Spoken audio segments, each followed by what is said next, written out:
Pendant des décennies, la scène française a brillé grâce à des voix envoûtantes, des rôles mémorables et des personnalités uniques. Mais derrière ce vernis de gloire, certains artistes ont dû cacher une part de leur identité pour échapper au jugement. D'autres ont choisi de se révéler, de transformer leurs différences en force et d'inspirer toute une génération. Voici l'histoire de 10 icônes françaises qui ont marqué leur époque. Amanda Lear. Amanda Lear, née en 1939 à Hong Kong, est une chanteuse, mannequin, peintre et animatrice de télévision célèbre dans toute l'Europe.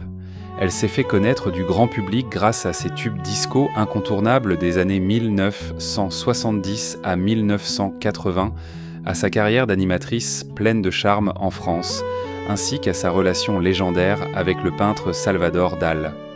Lorsqu'elle prend les commandes de l'émission Eurotrash au début des années 1990, à plus de 50 ans, Amanda conserve un pouvoir de séduction intact, affichant un style androgyne qui bouscule toutes les normes de genre. Pourtant, tout au long de sa carrière, elle a souvent été au centre de rumeurs et de préjugés concernant son identité et un passé supposé de transition, des murmures parfois cruels qui reflètent la sévérité de la société envers la communauté LGBTQ+ à l'époque. Face à cette pression, Amanda a choisi le silence, laissant son talent, sa personnalité et sa liberté parler d'eux-mêmes. En 2025, à 86 ans, elle continue d'apparaître régulièrement en public, incarnant plus que jamais le mystère, la fierté et l'attrait qui défient tous les préjugés. Jean-Claude Brialy. Jean-Claude Brialy, né le 30 mars 1933 à Aumale, alors en Algérie française, est l'une des figures emblématiques du cinéma hexagonal, intimement liée à la nouvelle vague à travers des œuvres majeures comme Le Beau Serge, 1958, et Les Cousins, 1959, de Claude Chabrol.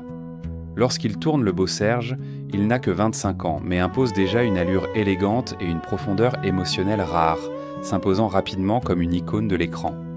Brialy a choisi de vivre ouvertement son orientation sexuelle à une époque où la société, comme le milieu artistique, restait imprégnée de préjugés envers la communauté LGBTQ+, ce qui lui valut parfois rumeurs, distance ou discrimination voilée. Il préféra néanmoins mener sa vie avec douceur et subtilité, laissant son talent et son humanité s'exprimer plutôt que de recourir à des déclarations tonitruantes.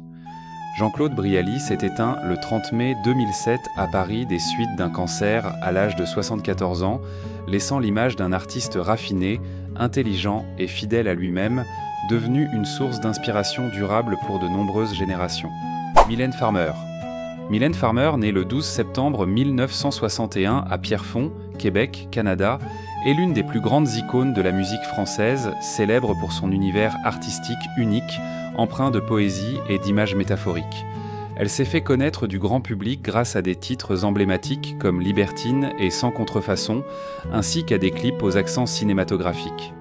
Lorsqu'elle sort Sans contrefaçon en 1987, à 26 ans, Mylène frappe un grand coup en abordant subtilement la question de l'identité de genre et de la communauté LGBTQ+, ouvrant ainsi un nouveau dialogue dans une société encore empreinte de préjugés. Cependant, cette ambiguïté et cette transgression des normes de genre ont souvent alimenté rumeurs et spéculations, allant parfois jusqu'à lui prêter des histoires personnelles infondées, reflet de la curiosité mêlée de préjugés à laquelle la communauté LGBTQ+ se heurte fréquemment. Mylène Farmer a toujours choisi de garder le silence, laissant sa musique et ses images parler pour elle, évitant toute déclaration frontale sur sa vie privée. En 2025, à 63 ans, elle demeure une star mystérieuse et fascinante, admirée par des millions de fans pour sa constance et sa liberté créative sans limite. Régine. Régine, de son vrai nom, Regina Hilberber, née le 26 décembre 1929 à Anderlecht, en Belgique, fut chanteuse, femme d'affaires et véritable reine de la vie nocturne parisienne, à qui l'on doit l'invention du concept moderne de discothèque.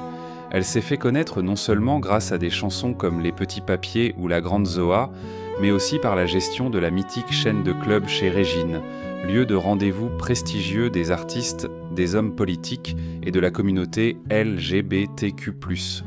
Lors de ses apparitions dans les émissions musicales des années 1960, alors qu'elle était déjà trentenaire, Régine s'impose comme un symbole de liberté et de tolérance. Toutefois, le fait d'accueillir ouvertement la communauté LGBTQ+, à une époque où la société française restait empreinte de forts préjugés, lui valut d'essuyer attaques de la presse conservatrice et critiques virulentes de l'opinion traditionnelle. Malgré cela, Régine demeura fidèle à sa philosophie selon laquelle chacun a le droit d'être soi-même, transformant ses clubs en de rares espaces de liberté. Elle s'est éteinte le 1er mai 2022 à Paris, à l'âge de 92 ans, laissant un héritage inégalé dans la culture nocturne et l'esprit d'ouverture. Marie Trintignant. Marie Trintignant, née le 21 janvier 1962 à Boulogne-Billancourt, France, fille du légendaire acteur Jean-Louis Trintignant, fut l'une des comédiennes les plus talentueuses du cinéma français. Elle s'est fait connaître par des rôles intenses et chargés d'émotions dans des films tels que Betty, 1992, de Claude Chabrol ou Nuit d'été en ville, incarnant souvent des femmes fortes, complexes et parfois porteuses d'une identité ou d'une orientation sexuelle bousculant les normes établies. À 30 ans, dans Betty, Marie affirme déjà sa singularité par un jeu d'une profondeur et d'une audace remarquables. Mais ce choix de rôle, lié aux thématiques LGBTQ+, dans une société encore marquée par le conservatisme, l'expose parfois aux rumeurs, aux préjugés et à la curiosité déplacée d'une partie du public. Sa vie s'achève tragiquement le 1er août 2003 à Neuilly-sur-Seine, à l'âge de 41 ans, des suites des violences infligées par son compagnon. Sa disparition laisse un vide immense dans le cinéma français et érige son nom en symbole de la lutte contre les violences faites aux femmes et contre les discriminations touchant également la communauté LGBTQ+. Guillaume Dustan. Guillaume Dustan, de son vrai nom William Baranès, né le 18 novembre 1965 à Paris, fut un écrivain, réalisateur et figure publique controversée de la littérature française des années 1990. Il est surtout connu pour son roman Dans ma chambre, 1996, œuvre largement autobiographique décrivant sans phare la vie sexuelle homosexuelle, l'expérience de la drogue et la cohabitation avec le VIH. Lors de sa parution, à 31 ans, Dustan choque l'opinion par une écriture directe, sans détour, brisant totalement les normes morales et esthétiques traditionnelles. Mais cette franchise et cette provocation assumée lui valent également de vives critiques, certains y compris au sein de la communauté LGBTQ+, l'accusant de promouvoir un mode de vie dangereux dans un contexte marqué par la crise du sida. Malgré la pression médiatique et sociale, Dustan revendique la liberté absolue de l'artiste et poursuit son œuvre dans un style intransigeant. Il s'éteint le 3 octobre 2005 à Paris, à l'âge de 39 ans, des suites d'une infection liée au VIH, laissant derrière lui un héritage littéraire âpre, intense et profondément provocateur. Bilal Hassani. Bilal Hassani, né le 9 septembre 1999 à Paris, est un chanteur, auteur-compositeur et personnalité médiatique emblématique de la jeune génération, révélé au grand public en représentant la France à l'Eurovision Song Contest 2019 avec la chanson « Roi ». À 19 ans, sur la scène de l'Eurovision, Bilal marque les esprits avec sa perruque blond platine, son style androgyne et un message affirmant l'acceptation de soi, devenant ainsi un nouveau symbole de diversité et de liberté. Toutefois, son coming out en tant qu'homme gay et son image gender fluide l'exposent régulièrement à des attaques, insultes et campagnes de harcèlement sur les réseaux sociaux. Il doit affronter une forte pression psychologique, alimentée non seulement par ses détracteurs, mais aussi parfois par des préjugés persistants au sein même du milieu du spectacle.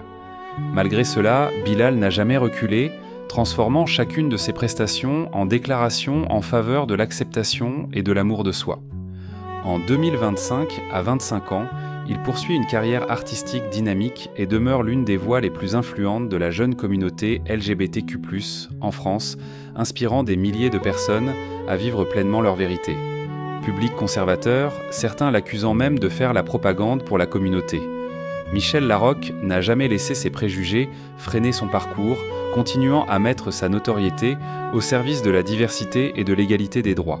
En 2025, à 65 ans, elle demeure très active au cinéma comme au théâtre, incarnant le modèle d'une artiste qui choisit des rôles porteurs de sens et reste fidèle à ses valeurs humanistes. Muriel Robin.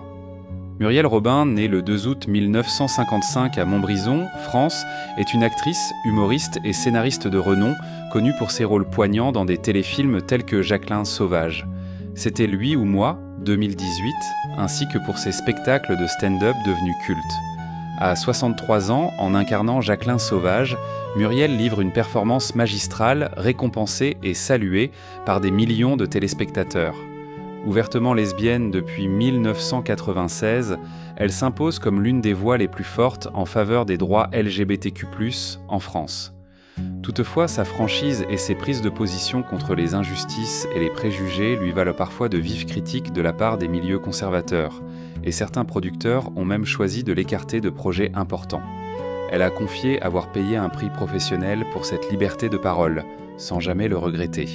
En 2025, à 70 ans, Muriel Robin reste très active sur scène et à la télévision, incarnant un symbole de courage, de constance et d'engagement inlassable pour l'égalité. Dominique Blanc.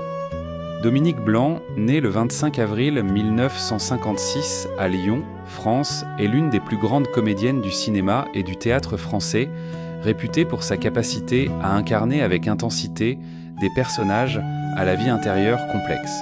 Elle se fait largement connaître grâce à ses rôles dans La Reine Margot, 1994, et surtout Indochine, 1992, film couronné de l'Oscar du meilleur film en langue étrangère.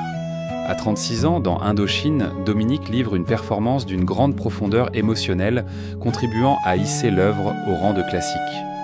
Au cours de sa carrière, elle n'a pas hésité à interpréter des rôles liés à des thématiques LGBTQ+, ou des personnages aux identités et sentiments atypiques, ce qui lui a parfois valu rumeurs et préjugés de la part d'un public conservateur.